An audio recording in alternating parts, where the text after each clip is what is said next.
윤석열 대통령이 연일 북한 무인기 도발과 관련해서 강경 행보를 이어가고 있습니다. 압도적으로 우월한 전쟁 준비 등 실전 대비 태세 강화를 대통령이 주문하자 민주당은 무책임한 선동이라고 비판하고 있습니다. 네, 한편 노웅래 의원 체포동의안과 관련해서 민주당과 법무부 간의 위법 공방도 치열합니다. 관련 내용 포함한 정치권 이슈들 김연아 전 의원, 서용주 더불어민주당 상근 부대변인과 함께 짚어보겠습니다. 두 분 어서 오십시오. 어서 오십시오. 안녕하세요. 네, 윤석열 대통령 앞서 말씀드린 대로 연일 북한의 무인기 도발과 관련해서 강경한 메시지와 행보를 보이고 있습니다. 이에 대해서 정치권에서는 평가가 엇갈리고 있는데요. 먼저 윤석열 대통령의 국방과학연구소에서의 발언 듣고 대담 시작하겠습니다. 북한에게 도발에는 반드시 혹독한 대가가 따른다는 사실을 깨닫게 해야 합니다. 확고한 응징과 보복만이 우리 자유에 대한 공격과 도발을 억제할 수 있습니다. 우리가 평화를 얻기 위해서는 압도적으로 우월한 전쟁 준비를 해야 됩니다. 네, 윤석열 대통령이 국방과학연구소를 찾아서 내놓은 메시지 들으셨습니다. 오후에는 NSC를 참석해서 국민보호를 위한 다각적인 방안을 마련하라 이런 지시도 내렸습니다. 근데 이런 행보들을 두고 민주당에서는 무책임한 선동이다 이렇게 비판을 하고 있고요. 임종석 전 실장 같은 경우에는 대통령의 입이 너무 가볍고 위험하다 이런 표현까지 내놓고 있습니다. 자, 대통령의 이번 행보와 발언에 대해서 김연아 전 의원께서는 어떻게 생각하십니까? 근데 저는 뭐가 선동인지 잘 모르겠네요. 진짜 선동은 이재명 대표를 지금 수사하고 있는 검사들 명단하고 사진을 공개하고 좌표 찍는 게 선동 아닌가요? 저는 잘 뭐가 뭔지 모르겠고 입이 거칠다? 대통령과 정부 여당을 향해서 뭐 패륜의 정치를 한다고 하고 망나니 칼춤? 이런 게 오히려 더 막말이고 거친 거 아닌가요? 그러니까 불안감을 조성한다 뭐 이런 이야기를 하고 있는 것 같습니다. 근데 지금 불안감을 누가 조성하고 있는 건가요? 예. 북한이 조성하고 있죠. 그런데 지난 5년 동안에도 북한이 수차례 미사일 발사를 하고, 그러니까 미사일 실험을 하고 네. 우리를 위협했지만 그때는 정부가 나서서 그것을 아무것도 아닌 것처럼 했죠. 심지어는 미사일을 미사일이라고 하지도 못하고 불상체, 미상의 불상체. 예? 정말 말도 안 되는 상황을 했는데 그 결과가 뭐냐라고 보면 북한은 하나도 변화된 게 없고 그 사이에 이제 핵실험을 할 수 있을 정도의 어떤 군사적인 능력과 기술력을 계속 실험하고 있었고 또 반면에 우리 국민들은 이제 사실은 북한이 미사일 쏜다는 거에 대해서 어느 정도 긴장도 하지 않게끔 사실은 둔감하게 만드는 결과를 초래했습니다. 네. 그럼 이 정도가 되면 저는 우리의 대북 정책이라든가 국방 관련된 정책에 대해서 저는 이제 좀 전환이 필요한 시점이라고 생각이 되고요. 예. 지난 5년간을 반성하면서 대통령이 강경하게 메시지를 내시는 것 필요하다고 생각됩니다. 근데 그것에 대한 해석이 저는 조금 억지이고 과다하다는 생각이 듭니다. 예. 그러니까 평화를 위해서는 강한 안보가 필요한 게 아니냐. 군 통수권자로서 당연히 이런 강경한 입장을 보여야 되는 게 아니냐. 이런 이야기를 하시는 겁니다. 그건 당연한 얘기죠. 그러니까 뭐 강한 국방력을 갖는 것은 평화를 위해서 필요합니다. 그리고 문재인 정부 때도 그렇게 준비를 했고요. 그렇게 안 한 게 아니죠. 네. 근데 저는 윤석열 대통령이 이제 새해를 맞이하는 이 순간까지 안보가 그러니까 이 서울 상공에 북한 무인기가 그냥 휘젓고 갔어요. 지금 현재 군 통수권자는 윤석열 대통령인데 그 책임에 대해서 죄송하다. 뭐 어떤 안보 대책에 대해서 내놓겠다가 아니라 언제까지 전 정부 탓을 할 건지. 문재인 정부 탓 때문에 뭐를 잘못했으면 다 그걸로 끝낸다? 저는 솔직히 국민한 사람으로서 창피해요. 8개월 정도 됐으면 솔직히 훈련할 수 있었습니다. 더 창피한 건 뭐냐? 잘 몰라요. 아는 게 없다. 그게 더 창피합니다. 예를 들면 저기 드론보 부대가 있습니다. 드론보 부대는 2018년도에 창설됐는데 이 무인기가 뚫렸다고 하니까 그 대안으로 국민 앞에 내놓는 게 드론 부대 창설을 조기에 하겠다. 이게 뭡니까? 이런 실상이에요. 안보에 대해서. 그러니까 이런 본인이 무지한 부분들을 감추기 위해서 전 정부 탓을 하고 이미 있는 부분도 또 없는 것처럼 얘기하는 그 무지함. 그러니까 이런 것들이 또 드러나고 그다음에 무인기가 서울 상공에 들어왔는데 그 시간에 뭐 했습니까? 이방견 데려다가 본인 국민의힘 지자체장 같이 송년회 망년회 하고 있고 국민한테 알려주지도 않고 이런 여러 가지의 어떤 본인의 안보 무능을 감추기 위해서 5천만 국민의 생명을 담보로 전쟁도 불사하겠다? 이 얘기는요 너무 무책임한 소리 아닙니까? 이런 거는 저 북한에 있는 김정은이 하는 소리입니다. 저는 그렇게 생각해요. 우리는 조금 더 세련되고 성숙하게 우리 국민들이 불안하지 않게끔 어떤 안보에 대한 발언들을 해 주십사 하고 얘기하는 것이고 좀 그런 고민들을 하셔야지 무조건 응징하고 전쟁 준비하자라는 게 우리 국민들이 동의할까요? 이런 것도 좀 신중하지 못하다. 저는 그렇게 평가하고 싶습니다. 예, 무인기 도발 책임 소재를 놓고 여야 계속 발언들 내놓고 있고 정치권에서는 뭐 전 정부, 그리고 여기서는 현 정부 계속 이런 식으로 뭔가 책임 소재에 대한 공방만 주고받고 있는 상황. 물론 대응책이나 관련된 훈련도 진행을 하고는 있지만 국민들 보기에나 이 안보 상황 놓고 보기에 또 많은 생각을 하게 되거든요. 그렇죠. 그러니까 저는 책임에는 두 가지가 있다고 보고 있습니다. 사전에 막을 수 있었는데 막지 못한 것, 또는 우리가 뭐 예를 들어서 어떤 방어 체계에 있어서 군사 장비가 작동되지 못한 것은 그 원인을 찾고 탓을 할 수 있죠. 근데 중요한 건 이제 정부 여당의 역할은 이것이 재발 방지되지 않도록 하는 그 한 단계를 더 나가는 게 필요하다고 생각이 되는데 지금 이제 첫 번째 단계에 머물러 있다는 것이고요. 윤석열 정부에 있어서 좀 특이한 점은 지금 이제 우리가 이 무인기와 관련돼서 2018년에 어느 정도 뭐 부대 약간 방어적 기능을 할 수 있는 것들을 만들었는데 9.19 군사합의에 보시면 사실은 우리는 북한의 공격에 대해서 1차 경고, 2차 경고하고 난 다음에도 방송을 하고 사실은 이 경고하고 준비하다가 다 우리는 뭐 피해를 봐도 어찌할 수 없는 사실은 굉장히 좀 불합리한 군사합의의 그 조약이 있었습니다. 그래서 2018년에 자유한국 당시에 자유한국당의 김영우 국방위원장이 이것은 문제가 있다고 한번 지적한 바가 있는데요.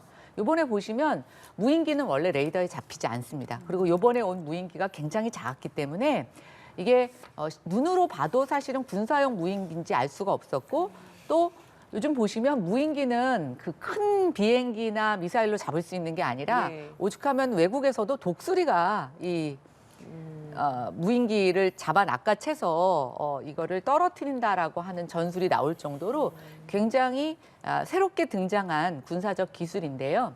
이번에 보시면 우리도 무인기를 북한에 보냈습니다.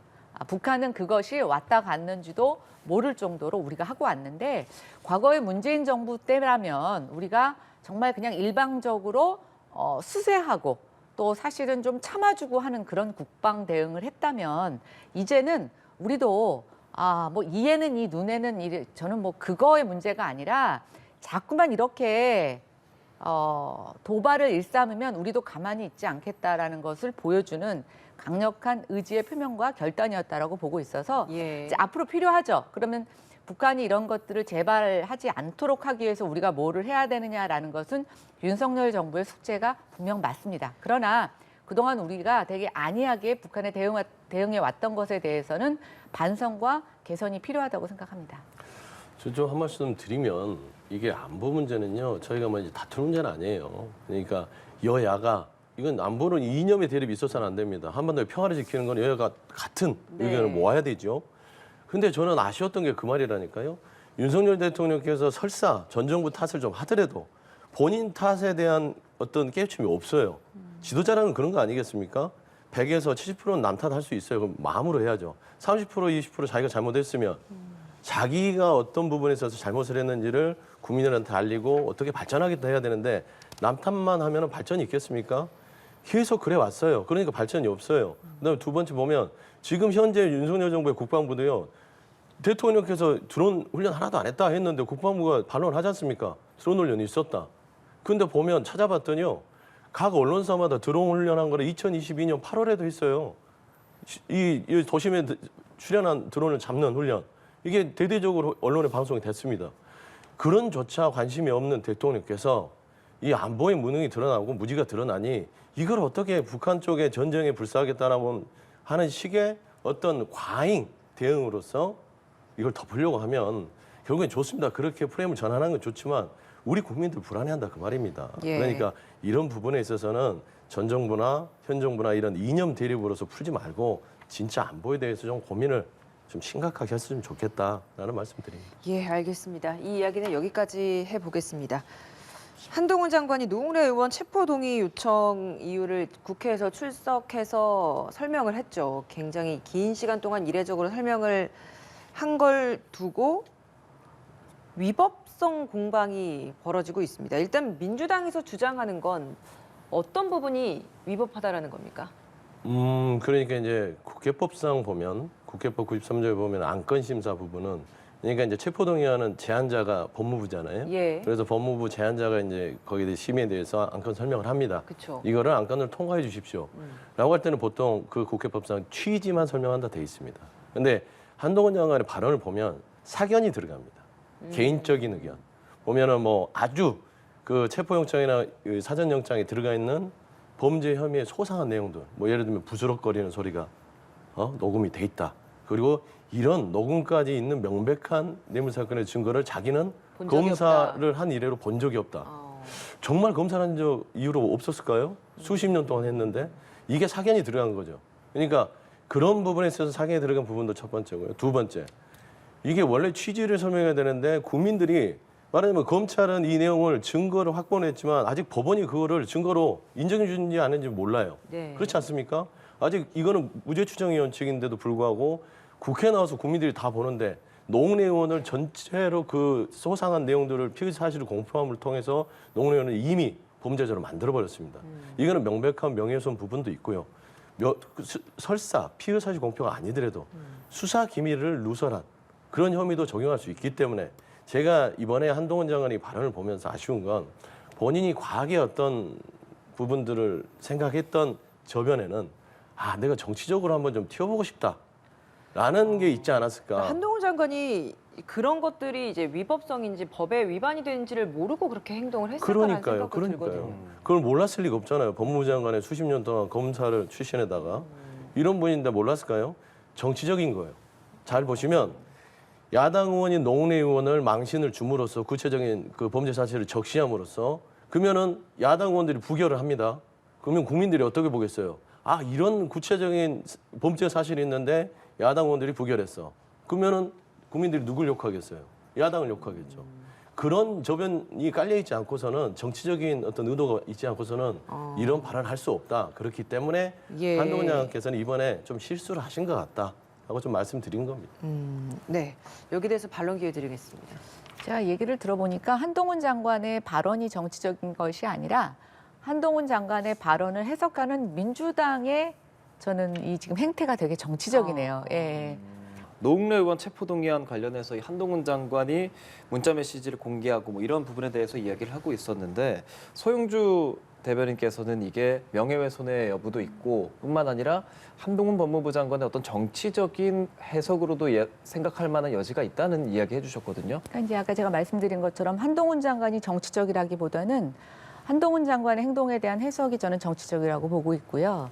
이제 보통 우리가 체포동의안 부분에 있어서는 국회 입장이 대부분 그동안 수세적이었습니다. 같은 동료 의원이다 보니까 또 이게 이제 어떤 정치적인 정쟁에서 뭐 예전 같은 경우는 이제 독재 시대에는 이제 정치자금법 같이 되게 포용적으로 포괄적으로 해석되는 부분에 있어서는 해석에 따라서 굉장히 많이 공격을 받을 수도 있기 때문에 이제 그런 것들을 좀 지켜주기 위한 그런 것도 있는데요. 사실 지금은 그 뇌물을 받은 경제 부패 범죄입니다. 그리고 이런 것들이 그렇게 방어의 수단으로서 국회의원이 체포에 대한 특권을 누려야 되느냐라는 것에 대해서 굉장히 많은 의구심을 제시할 수 있는 상황인데요. 저는 한동훈 장관의 입장에선 그렇게 생각했던 것 같아요. 지금 이제 민주당이 굉장히 다수당이고 또 이미 이 체포동의안 그 표결에 붙여지기 전에 사실은 이제 부결될 거라는 가능성이 많이 있었는데 본인 입장에서는 왜 정치인이라고 해서 일반인들과 다르게 수사받고 조사받아야 되느냐라는 것에 대해서 굉장히 강하게 얘기를 하고 싶었고 그런 내용 속에서 이 취지라고 아까 이제 서영주 부대변인 얘기하셨는데 취지가 6줄만 해라, 한 장 내로만 해라 이런 거 없습니다. 법안에 보면은요 취지 자체가 2, 3페이지 가는 것도 있어요. 그리고 취지의 사견? 저는 그게 뭐 사견입니까? 정확한 팩트를 갖고 하는 것이고 법무부 장관이 이제 제안 설명을 하기 위해서 세부적인 내용을 보고 봤죠. 그 내용을 갖고 자기가 거기서 설명한 것이 저는 왜 문제가 되는지 모르겠습니다. 다만 민주당 입장에서는 굉장히 불쾌할 거예요. 예, 그리고 굉장히 적나라한 사실이 이번에 들통이 났죠. 근데 명예훼손? 글쎄요, 과연 국민들은 그걸 명예훼손이라고 생각할까요? 알 권리를 충족했다고 생각할까요? 저는 여야를 막론하고 우리가 어떤 곳에 있어서는 이런 폭로성 아니면 사실을 얘기하는 거에 대해서 알 권리를 침해한다고 얘기를 하고 있고 예. 또 알 권리보다는 뭐 다른 논리를 들어서 정치인들을 보호하고 있는데 저는 어제 그러니까 그저께 한동훈 장관의 이 취지 설명에 있어서는 단순히 우리가 죄도 알지 못하고 국회의원이니까 동료니까 보호해야 된다라고 하는 그런 명분을 좀 벗어나 주기를 의원들에게 호소한 그런 사례라고 보고 있습니다. 알겠습니다. 한 말씀만 드려야 될 것 같아요. 뇌물을 받은이라고 확정하시면 안 돼요. 아직 이 모든 게 무죄 추정입니다. 예. 그거는 꼭 국회의원뿐만 아니라 모든 일반인에게 적용되는 것이고 그래서 문제가 되는 거예요. 방어권 보장이 하나도 되지 않은 사실을 국민들 앞에 다 얘기했잖아요. 그렇지 않습니까? 방어권이 없잖아요. 그거는 법원에 가서 다퉈야 됩니다. 그래서 취지 설명을 하는 거예요. 이런 뇌물을 받은 혐의, 이런 의혹이 있어서 체포를 해 가져와서 조사를 하려고 하니 좀 동의해 주십시오. 이게 취지죠. 그런데 그 내용을 방어권이 없는 내용을 일방적으로 검찰이 국민 앞에 다 얘기해요. 그러면 이게 법원에서 확정도 안 됐는데 국민들 어떻게 믿어요? 아, 뇌물을 받았구나라고 벌써 얘기하잖아요. 그렇게 오해를 할 수 있다. 그렇기 때문에 이게 피의사실 공표에 준할 수 있다. 그래서 한동훈 장관께서는 이거는 매우 실수했다고 보고요. 그다음 민주당을 이 부결을 통해서 망신을 주려는 정치적 이득 얻으려는 속셈도 있었다라고 주장할 수밖에 없어요. 그렇지 않을까요? 알겠습니다. 이 이야기 여기까지 하겠습니다. 이태원 참사 국정조사 특위 마지막 기관 보고 어제 진행됐죠. 서울시, 서울경찰청, 용산구청을 상대로 기관 보고가 이루어졌는데 어제 참사 대응의 적절성을 질타하는 주요 발언들이 있었습니다. 들어보고 오겠습니다. 오늘 서울 소방이 용산구청 상황실 당직실에 연락했을 때 이미 이태원역 앞에 해밀턴 상황을 알고 있었다는 거예요. 이게 녹취록이 다 있어요. 그런데 어떻게 전화를 안 받았다라고 이야기하십니까? 저는 통화한 적이 없고 다른 당직자분은 그런 내용으로 통화한 기억이 전혀 없다고 말씀을 하고 계십니다. 이태원역 해밀턴 호텔 말씀하시죠. 아까까지 얘기했다고 하는데 그걸 기억 못한다는 얘기를 우리가 지금 그걸 어떻게 받아들여야 됩니까? 그래서 녹취록에 의한다면은 그게 사실이지만은 당시에 그 당직자가 과연 진짜 그렇게 인식을 했을까 하는 그런. 네, 두 번째 기관 보고 모습 보고 오셨습니다. 주요 질의 내용이고 답변까지 드렸는데 큰 틀에서 용산구청의 참사 인지 그 시점이 허위로 보고된 의혹, 거기에 대해서 이제 위증 논란에 대한 집중 질의가 있었고 답답한 마음에 이제 우상호 위원장까지도 이걸 어떻게 받아들여야 됩니까? 라는 이야기까지 했고요.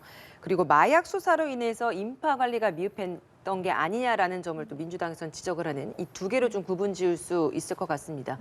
마지막 기간 보고기도 했거든요. 어제 이 특위의 모습 어떻게 보셨습니까? 글쎄요, 특위로 뭘 밝혀낼 수 있을까 조금 답답한 그런 국조였고요. 또 하나 이제 뭐 저렇게 변명을 하는데 국민들이 볼 때 되게 화가 나죠. 근데 서 대변인 저럴 때도 무죄 추정의 원칙으로 대응해야 합니까? 그건 아니잖아요, 그렇죠? 네? 명백한 사실이. 아니 어제 용산구청 직원들 재판이 나와서 아니잖아요. 국정조사지. 그렇지 않습니까?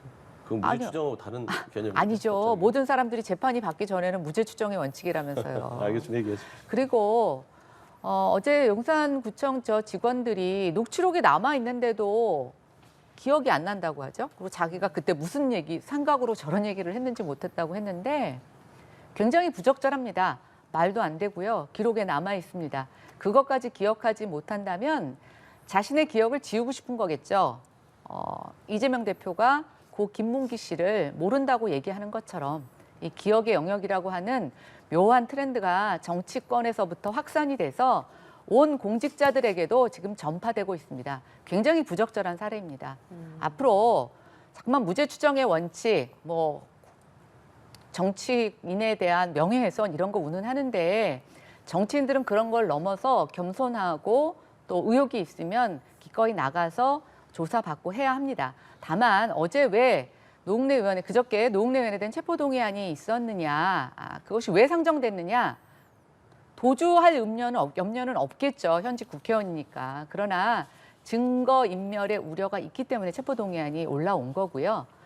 뭐 체포동의안은 모든 사람들이야 무죄 추정에 의해서 되지만 사실은 국회의원만이 그것을 국회 안에서 거부할 수 있는 특권을 갖고 있고, 설사 체포되더라도 또 국회에서 회의를 열어서 다수의 자기 당이 또 이거를 풀어줘라 요청해서 그게 통과되면 또 풀립니다.